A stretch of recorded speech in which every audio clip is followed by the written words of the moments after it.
On va voir un petit compte à rebours. On est bon, c'est parti. Bonjour et bienvenue dans ce 6e épisode de notre podcast Fleurs au vent. Je suis Émilie et j'ai le plaisir de m'entretenir chaque mois avec Anne-Fleur Sarraud, directrice Wengood. Bonjour Anne-Fleur. Bonjour Émilie. Donc Anne-Fleur, tu es directrice Wengood, maman de 2 enfants, tout un programme. Et dans ce podcast, tu nous partages tes sensations, tes envies, tes coups de cœur, tes coups de gueule, tes inspirations et motivations du moment. Nous sommes au mois d'octobre, le mois d'Halloween, de la fête des morts, des citrouilles, des fantômes, des bonbons, des sorts et le premier mois du 4e trimestre, synonyme de pression grandissante face aux objectifs de l'année. De quoi avoir franchement les pétoches, on ne se le cache pas. Mais on le sait, il vaut mieux faire la paix avec ces fantômes pour avancer sereinement. Nous avons bien souvent ce réflexe de regarder derrière l'épaule pour s'assurer que le danger n'est pas là, lancer à nos trousses, alors que si on prend le temps de bien observer la situation, on se rend compte que l'on voire que l'on retient notre monstre par la main tant et si bien que nous ne faisons plus qu'un. D'ailleurs, nous prenons soin, sans même nous en rendre compte, de le nourrir pour le faire grandir à nos côtés. Et quand nos fantômes commencent à prendre du poids sur nos vies ou dans nos prises de décision, c'est qu'il est temps d'agir. Je me pose alors la question, à partir de quel moment devenons-nous dépendants de nos peurs au point de passer à côté de notre plus belle vie ? Et finalement, la peur de passer à côté de cet idéal ne doit-elle pas être notre plus grande motivation pour tenter de nous défaire de nos fantômes ? Apprendre à accepter ses peurs, à vivre avec, peut-être à les vaincre ou à en faire une force, rationnelle ou irrationnelle, des peurs héritées, assumées ou intimes et secrètes, il y en a pour tous. Mais j'aime à penser que tout ce qui ne nous tue pas nous rend plus forts, à chacun sa méthode, et c'est ce dont nous allons parler aujourd'hui avec Anne-Fleur Sarraud. Mais avant cela, je vous présente le sommaire. Au sommaire de cet épisode, l'interview de l'instant présent dans laquelle Anne-Fleur, tu nous partages ton état du moment, Fleur au mois d'octobre, tes ambitions, puis le fil Wengood consacré à l'interview Wengood du psychologue clinicien Eutsemeria, les 4 peurs qui nous empêchent de vivre. Plaisir d'offrir, joie de recevoir ton partage d'expérience sur le sujet, peut-être quelques petits tips à partager. Et enfin, nous refermerons ce podcast par le quiz Fleur dans l'air du temps, avec un quiz pour l'occasion, peur ou même pas peur. Je te propose, Anne-Fleur, de démarrer tout de suite par l'interview de l'instant présent pour connaître tes premiers ressentis au réveil ce matin. Très brièvement, en 1 ou 2 mots, si cela est possible, ta première pensée. Si cela est possible, j'ai toujours du mal en 1 ou 2 mots. Première pensée, j'ai repoussé 3 fois le réveil ce matin, mais je me suis levée en me disant « Allez, on reprend, c'est lundi, on reprend, c'est parti ». Ça sent le réveil du lundi, en effet. Tu as écrit quoi en premier ce matin dans ton journal de la gratitude ?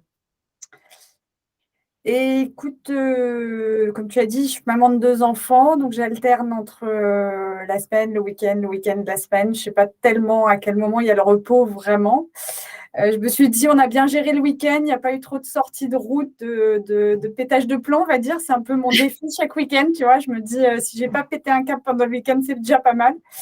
Et j'étais contente de reprendre la semaine, il y a du taf. Et tu sais combien le soleil est important. Et le soleil est un peu là encore. Il nous réchauffe bien encore. On a eu un beau week-end. Et ça compte. Voilà. Donc pour tout ça, reconnaissante ce matin. Et je crois même qu'il reste au moins jusqu'à mercredi. On va le retenir. Ouais. Forme mentale de 1 à 5. Un bon 4. Parfait. Forme physique de 1 à 5. 3 à 4, j'ai un bon mal de dos. Là c'est les douleurs lancinantes là, qui tirent un peu. C'est voilà, 3 à 4. Un mot pour définir ton humeur. Je ne sais pas si c'est une humeur, mais je me sens encouragée. C'est plutôt bien. Un stress ou une difficulté à surmonter ? On reste dans la lignée pour ceux qui ont suivi les épisodes précédents. Je suis encouragée, j'ai des signaux positifs, mais j'ai peur que ça retombe. Donc voilà, on va revenir sur les peurs. Faut pas avoir peur 2 fois, mais donc est-ce que ça va continuer ? C'est un peu le challenge. Et la peur d'avoir peur aussi, c'est tout un sujet. Merci. Fleur, au mois d'octobre, ton ou tes ambitions pour ce mois d'octobre ?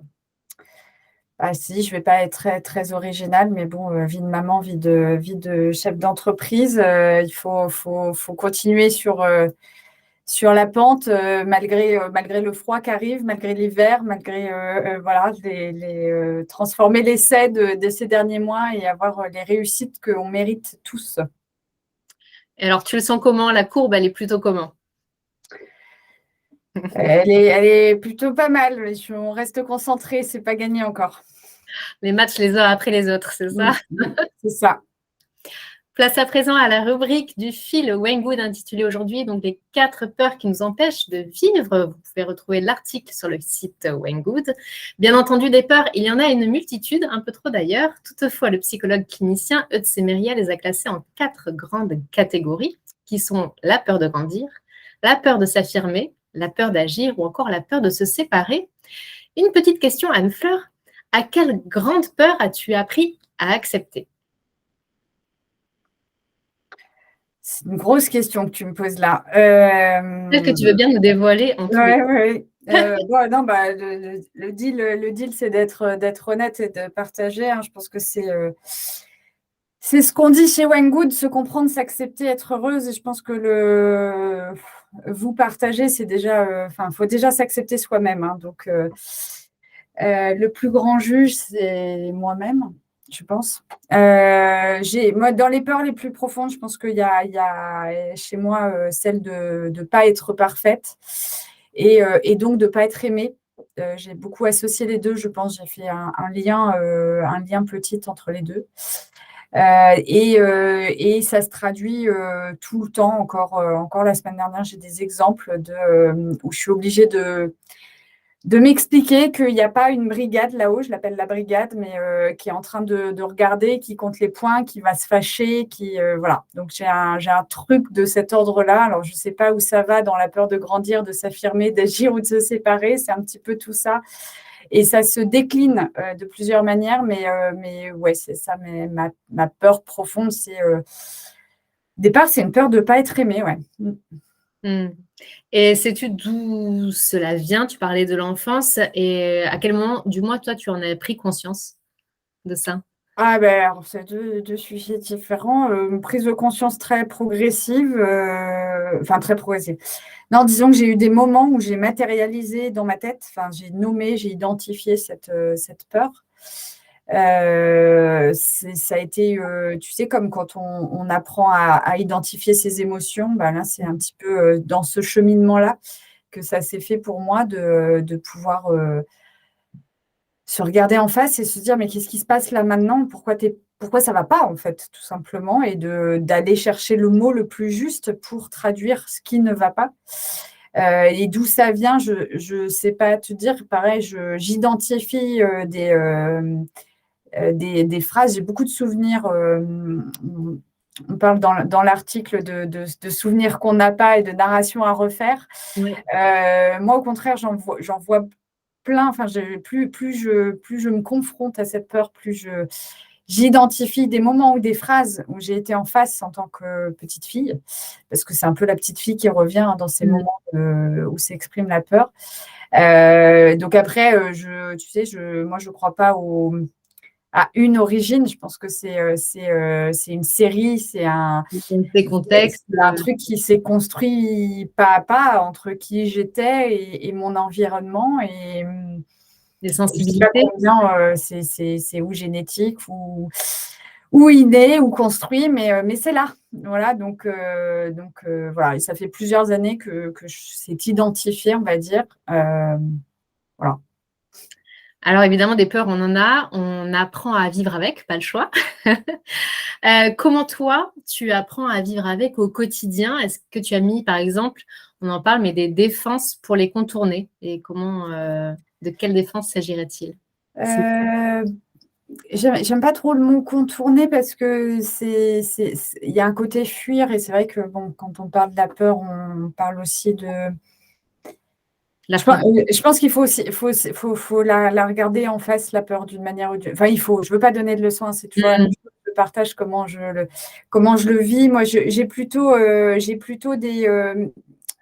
que j'aurais mis en place, comme tu dis, c'est des décodeurs, donc des signaux où je détecte que c'est ça qui est en train de se passer, c'est ça qui est en train de réagir.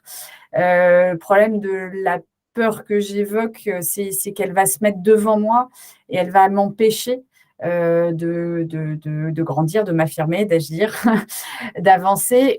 Et du coup, en fait, quand je la sens monter, quand je la sens intervenir et du coup biaiser mon attitude ou mon ressenti, c'est ça que j'ai mis en place, je pense, c'est d'identifier que là, ce qui se passe, ce qui résonne, c'est quelque chose qui n'a rien à voir avec la vraie situation actuelle. Et après, j'ai des mécanismes de raisonnement. Tu sais que je suis assez ingénieure, donc je suis très dans les raisonnements logiques. Donc, je me suis fait des phrases. Par exemple, si je raisonne par rapport à ce que je t'ai décrit, je me suis dit, dans un des trucs qui a été un peu important, c'est les gens que j'aime ne sont pas parfaits. Mhm. Je n'aime pas tout le monde.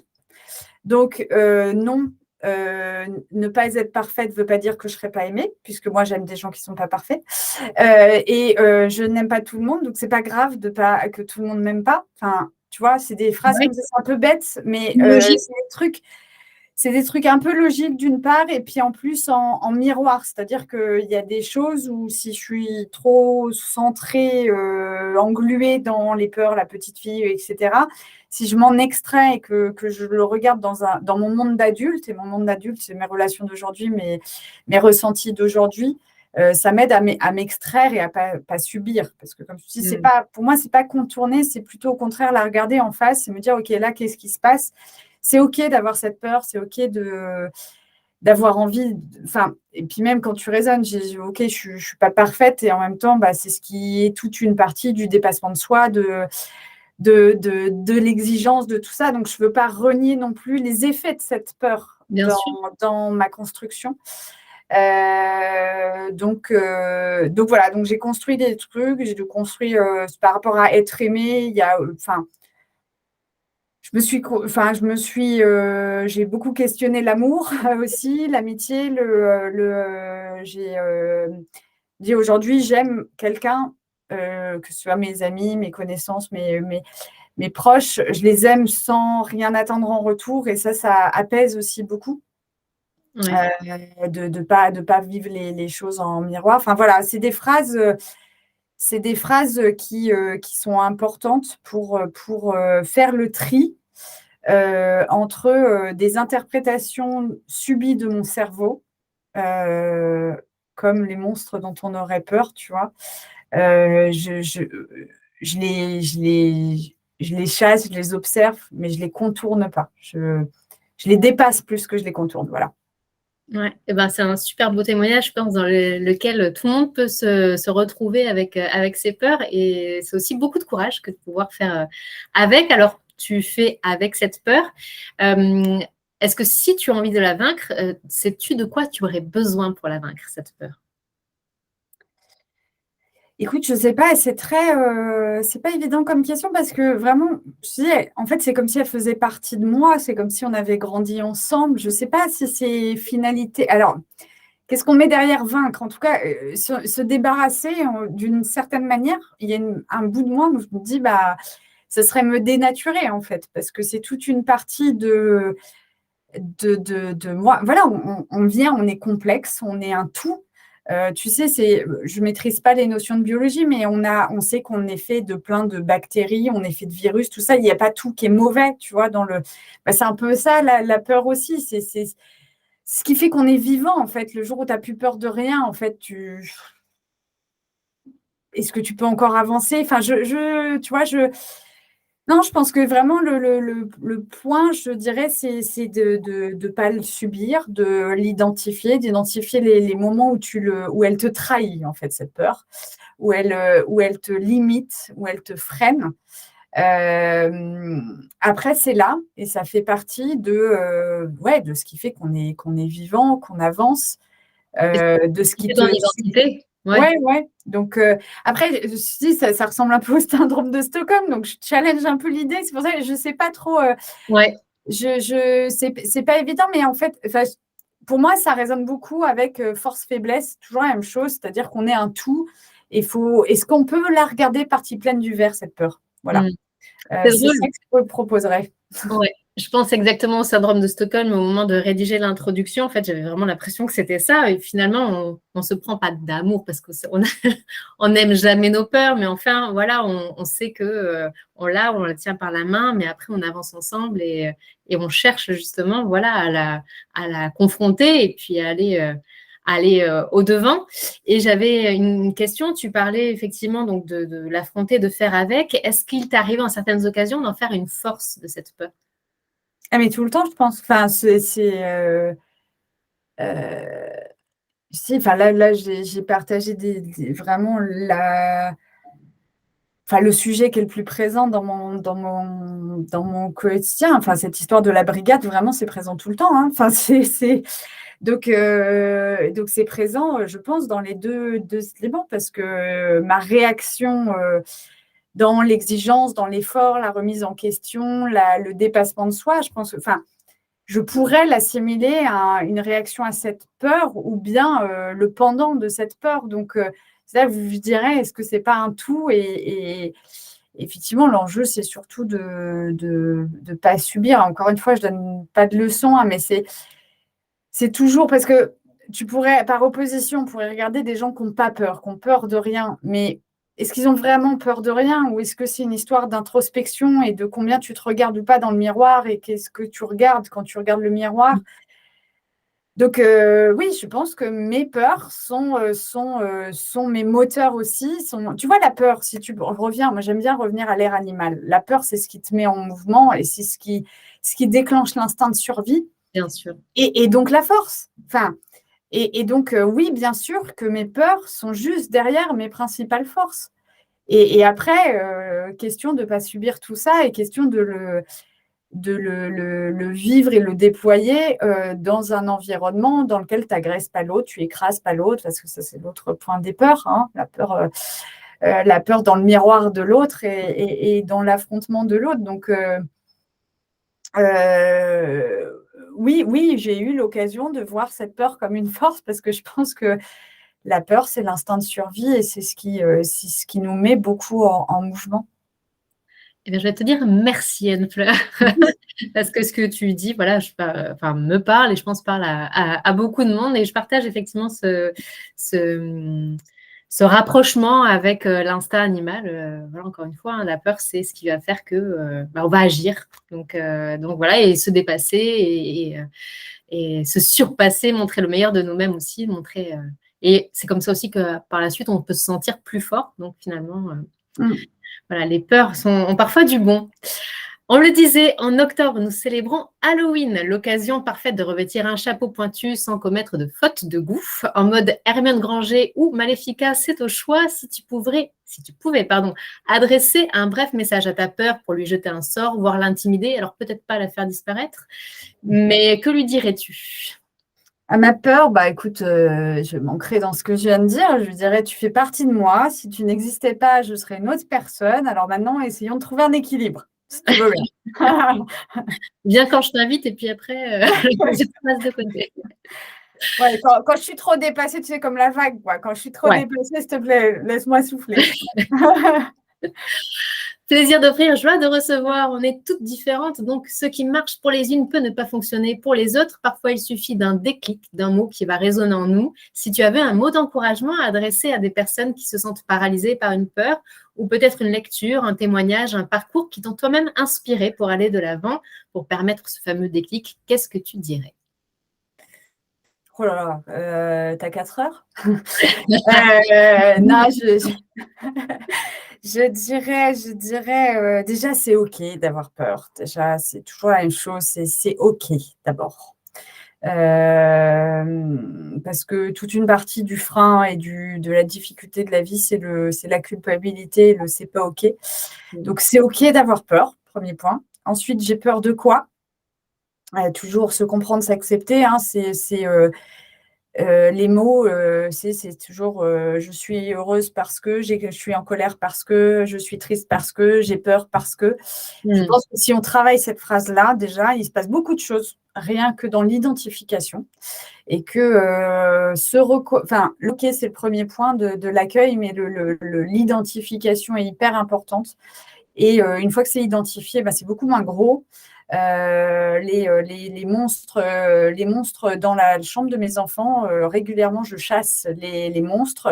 Régulièrement, j'ai un enfant qui vient me voir pour son cauchemar. Et quand j'accueille le cauchemar, quand j'accueille le monstre en disant que oui, il existe et je le chasse, et c'est comme si j'ai l'impression que le fait de ne pas questionner, de ne pas dire qu'il n'est pas là, mais plutôt de dire oui, il est là et on le chasse, comme le bobo ça marche quand ils sont plus petits, mais le bobo sur lequel on souffle et qu'on regarde partir dans les nuages, je pense que c'est ça qui manque aussi au côté adulte, c'est la pression qu'on va se mettre de c'est ridicule, c'est irrationnel, c'est pas OK la peur. Si, c'est OK la peur.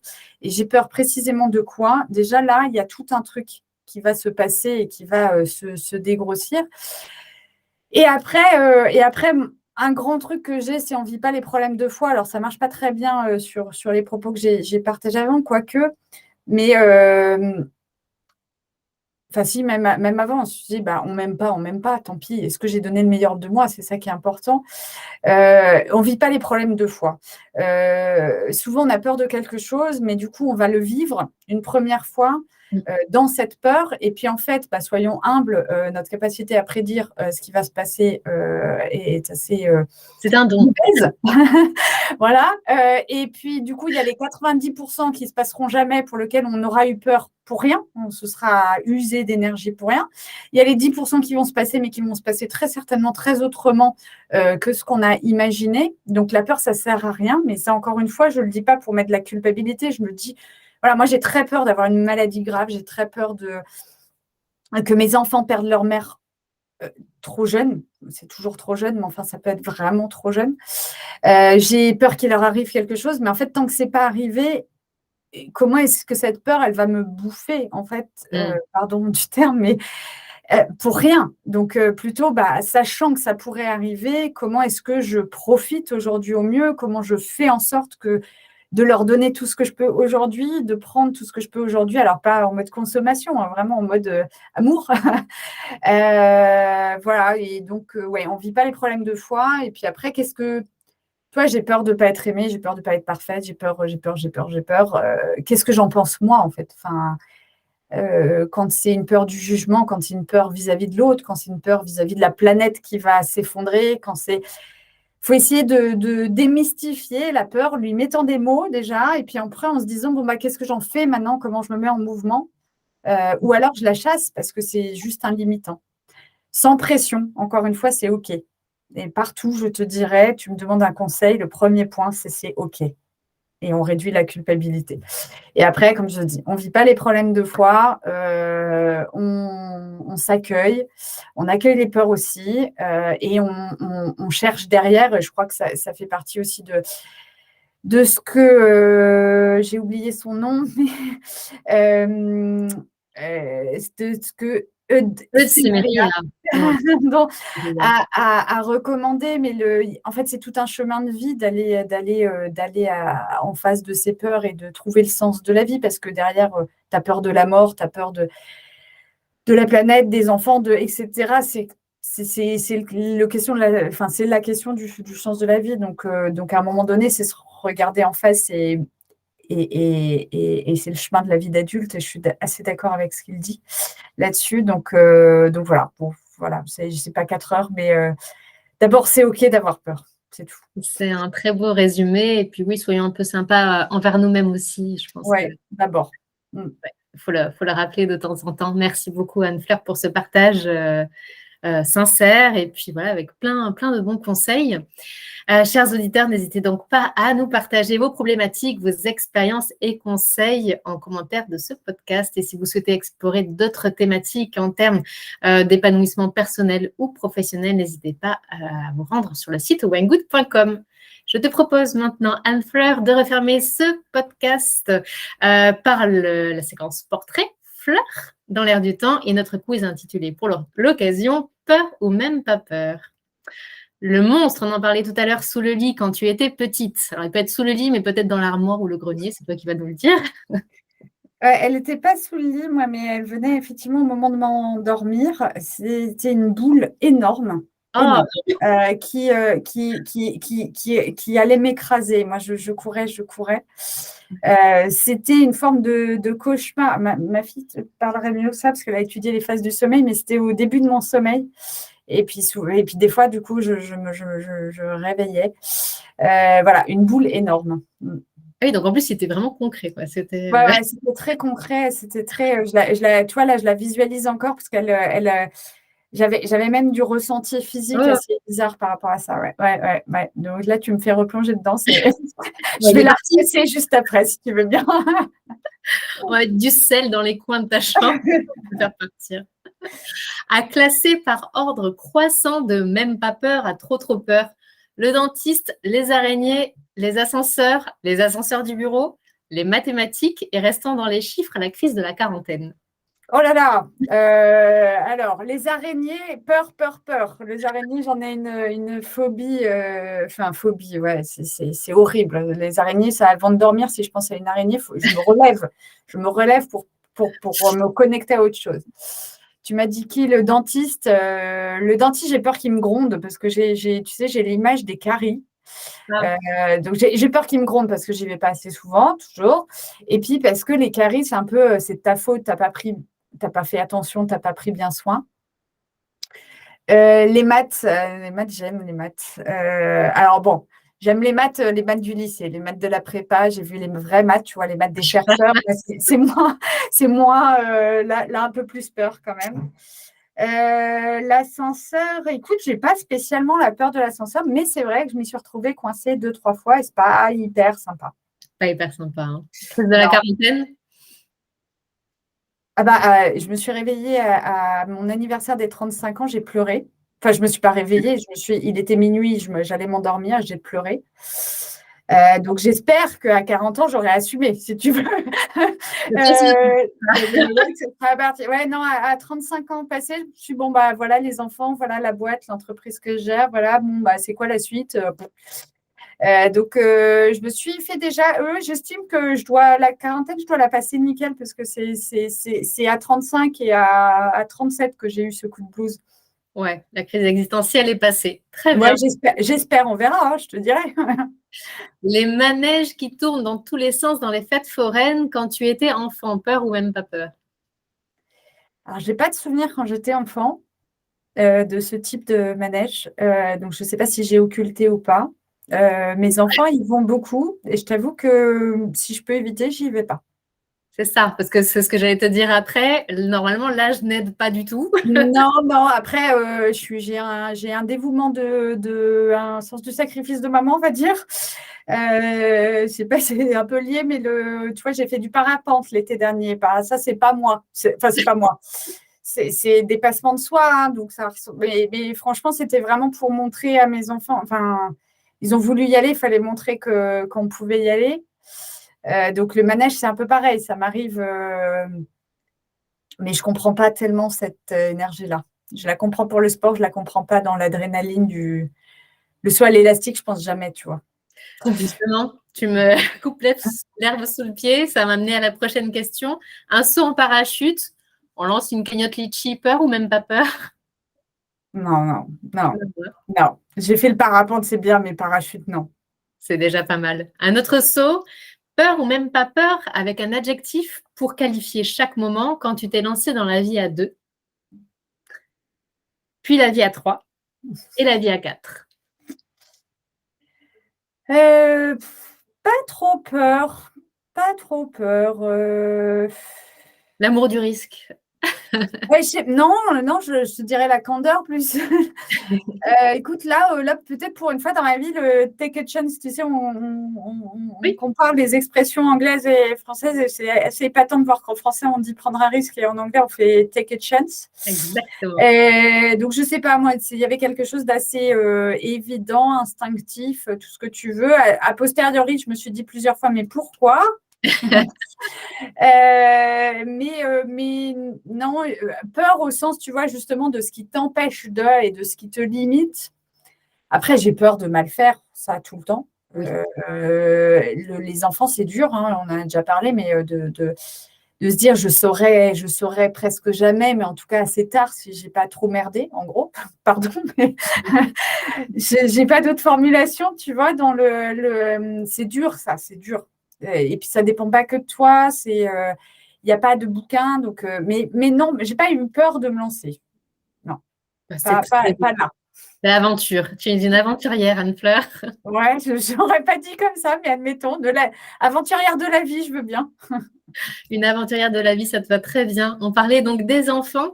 Quand tes enfants te disent maman ne rentre pas dans la cuisine, on te prépare une surprise. Peur ou même pas peur? Alors, je me projette dans le film. Alors, donc, il y a la première partie, je visualise la cuisine un carnage. Donc là, on raisonne avec la brigade qui va me dire c'est pas bien, Fleur, ta cuisine n'est pas rangée. Bon, après, je chasse ça en me disant non, ça, c'est pas grave. Après, il y a du coup l'autre image, mince, ils vont se blesser. C'est de la cuisine, c'est dangereux. Voilà, c'est 2 images qui me viennent. Et puis, la troisième, en vrai, c'est je suis touchée de l'attention. Ça fait du bien, les attentions, et les enfants sont très bons pour faire ce type de bien. Oui. Quand c'est ton chéri qui te dit chéri, je fais la cuisine, peur ou même pas peur? C'est plutôt Alors, lui, je lui fais confiance pour gérer le risque et le danger. Top Chef ou Cauchemar en Et pour gérer le bazar aussi. Non, peur de pas. Tu sais, là, ouais, si je dois dire peur, j'aurais peur de pas, de pas apprécier, tu sais, comme quand on te fait un cadeau, tu sais, Ouais. et j'ai peur, j'ai peur de ne pas savoir mentir. Il ne faut pas mentir, mais enfin, tu vois, il faut reconnaître l'attention. Donc, disons merci d'abord avant d'avoir goûté ou avant d'avoir ouvert le cadeau. Comme ça, je suis sûre d'être à la hauteur en termes de reconnaissance. Voilà, j'aurais peur de ne pas être assez reconnaissante. Mais sinon, non, pas peur. Oui, c'est l'intention qui compte, encore une fois, on le rappelle. Peur ou même pas peur de te lancer de nouveaux défis? Ouais, je dis, quand tu vois les exemples que tu m'as, je me sens pas très, très aventurière. Alors après, ça dépend des défis probablement. Et du coup, je vois comme ça les défis que je n'oserais pas aller chercher, comme le parachute et soit l'élastique. Et je vois comme ça les défis que je vais chercher parce que voilà, je sous-valorise peut-être l'effort. Ça dépend du défi et en fait, c'est pareil, je questionne un peu le défi imposé par la société versus ce qui est un vrai défi pour moi et ce pourquoi j'ai envie d'aller le dépasser. Donc, il y a beaucoup de défis que je dépasse tous les jours et qui ne sont pas valorisés dans les pubs ou dans les magazines, mais qui me semblent déjà pas mal. On sait que tu es une femme pleine de ressources, pleine d'envie, de projets. Justement, est-ce que tu as un défi en tête, quelque chose qui te trotte par la tête et tu hésites à te lancer? Non, là, je suis plus dans accomplir les défis lancés sur les 2 dernières années. J'aimerais bien les réussir. Enfin, ouais. Ah si, je peux t'en partager un quand même. J'ai une course dimanche.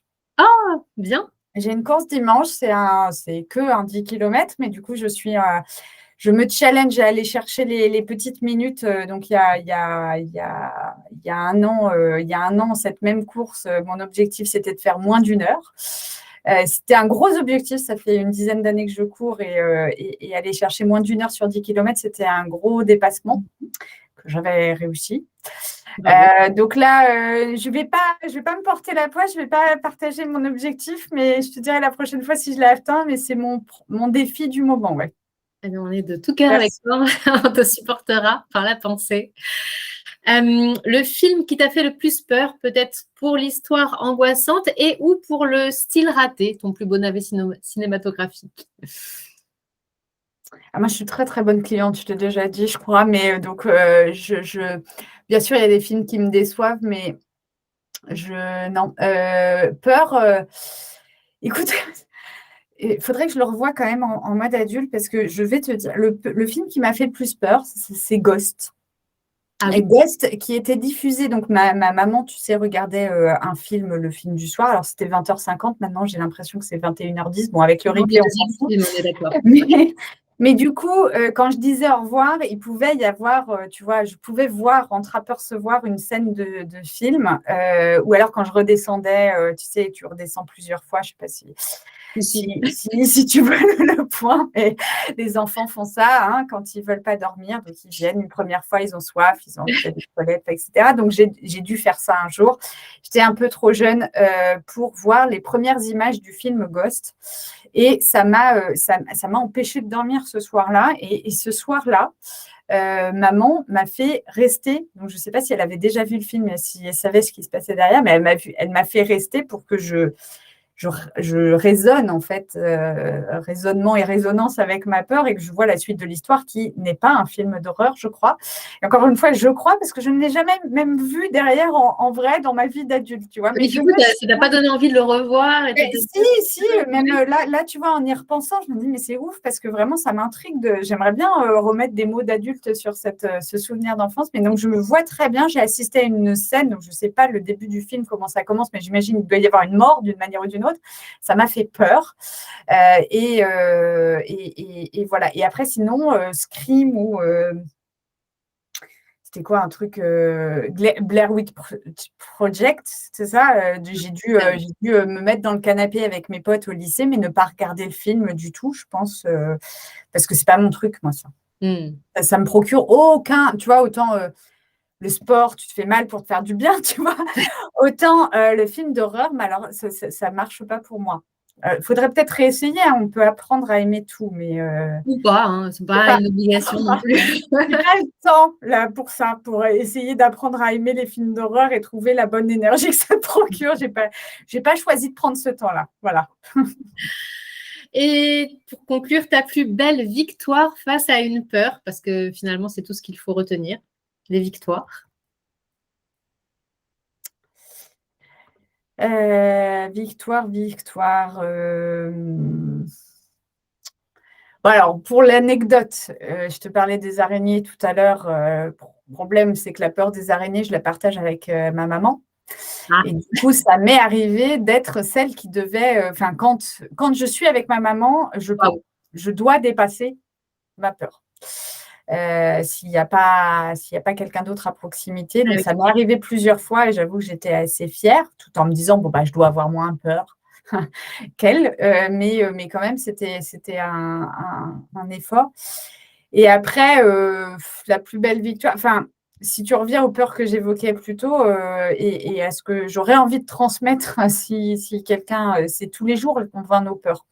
Je pense que tous les jours, en se levant le matin, on vainc nos peurs d'une manière ou d'une autre. Et je pense que c'est important de se reconnaître ça et de ne pas chercher des défis qu'on nous a inventés par ailleurs. Enfin, juste, en fait. tous les jours, chacun, c'est encore une fois, c'est tout un bout de ce qui nous meut, enfin tout ce qui nous met en mouvement, quoi. La peur, je pense, fait partie de l'animal et donc de l'homme. Et donc, je pense que tous les jours, je vainc mes peurs et tout le monde doit pouvoir se dire cette phrase, même ceux qui disent qu'ils n'ont pas de peur. Merci beaucoup, Anne-Fleur. Et puis, je trouve que ça, justement, ça fait une belle synthèse de tout ce qui a été dit auparavant. Pour terminer, rappelons que ce mois d'octobre nous invite à poursuivre notre combat contre le cancer du sein, à sensibiliser notamment au dépistage. Détecter tôt le cancer du sein guérit dans 9 cas sur 10. N'ayez donc pas peur, s'il vous plaît, de vous faire dépister. Merci beaucoup, Anne-Fleur, encore une fois, pour ta participation, ta sincérité, tes conseils. Encore une fois, c'est des conseils, c'est ton partage d'expérience. Chacun va y prendre, va piocher ce qui lui va. Peut-être un mot va faire un déclic. On est là pour partager et puis c'est comme ça qu'on avance, tout simplement. Donc, un grand merci. Je te laisse, peut-être as-tu un mot avant de nous quitter? Ah bah je plus sois ton encouragement à aller, à aller se faire dépister. Ça fait partie, comme je disais, des peurs qu'on peut avoir et en même temps, on a la chance sur ces sujets-là. La médecine a assez progressé pour nous éviter ce type de drame, si tant est qu'on prend un peu de temps pour soi. Donc, j'encourage effectivement à ne pas avoir peur et à c'est un peu les gestes de premier secours, on va dire. Donc, faut y aller. Et même, tu vois, un médecin à qui je parlais de cette peur, ma gynéco m'a dit mais c'est justement en ayant peur qu'on en développe des cancers. Donc, encore plus, allons se faire dépister. Et puis, comme je te dis, j'ai pas grand-chose d'autre à dire que c'est OK d'avoir peur et c'est la première étape pour ne plus avoir peur que d'accepter sa peur. Merci Anne-Fleur. Rendez-vous le mois prochain pour nous partager tes humeurs, tes doutes, tes envies, tes impressions. Merci à toutes et à tous de nous avoir écoutés. N'hésitez pas à commenter et à poser vos questions à Anne-Fleur en commentaire. Nous y répondrons dans un prochain podcast. D'ici là, vous pouvez trouver l'inspiration et les réponses à vos questions dans tous nos articles, podcasts et vidéos. Et n'oublions pas, ne nous laissons pas paralyser par nos peurs. Quant à moi, je terminerai par la citation de Henry James. Il est temps de vivre la vie que tu t'es imaginée. Merci, à très bientôt. Merci, Émilie.